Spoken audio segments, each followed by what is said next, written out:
మీరు కొత్తగా business start చేయాలనుకుంటున్నారా? మార్చ్ 16-17 హైటెక్స్ లో ఫ్రాన్సెస్ ఇండియా బిగ్గెస్ట్ ఫ్రో ఎక్స్పో. ఎప్పుడెప్పుడా అని ఎదురు చూస్తున్న ఆటకి బెల్లు మోగింది. ఇక కథ మొదలు కానుంది. లోక్సభ ఎన్నికల షెడ్యూల్ శనివారం విడుదల కానుంది. మార్చి 16న మధ్యాహ్నం 3 గంటలకు విలేకరుల సమావేశం ఉందని మీడియాకు ఎన్నికల కమిషన్ నుంచి సమాచారం అందింది. దీంతో రేపు ఎన్నికల షెడ్యూల్ విడుదల కానుంది. అన్ని రాజకీయ పార్టీలు తెలుగు రాష్ట్రాల్లో ఎదురు చూస్తున్నాయి.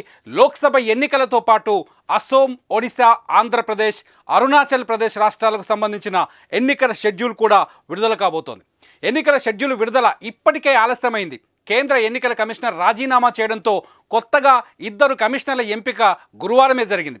దీంతో శనివారం షెడ్యూల్ విడుదలయ్యే అవకాశం ఉంది.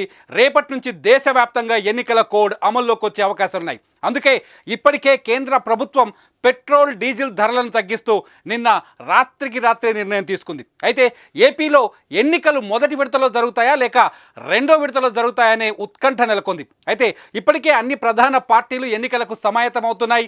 వైసీపీ చీఫ్ జగన్ కూడా తమ అభ్యర్థుల జాబితాను రేపే ఇడుపులపై నుంచి ప్రకటించబోతున్నారు. సిఈసి నోటిఫికేషన్ జారీ చేస్తే సత్వరమే ఎన్నికల కోడ్ అమల్లోకి రానుంది. సుమన్ టీవీలో మీ పర్సనల్ అండ్ బిజినెస్ ప్రమోషన్స్ కోసం కింది నెంబర్కి కాంటాక్ట్ చేయండి.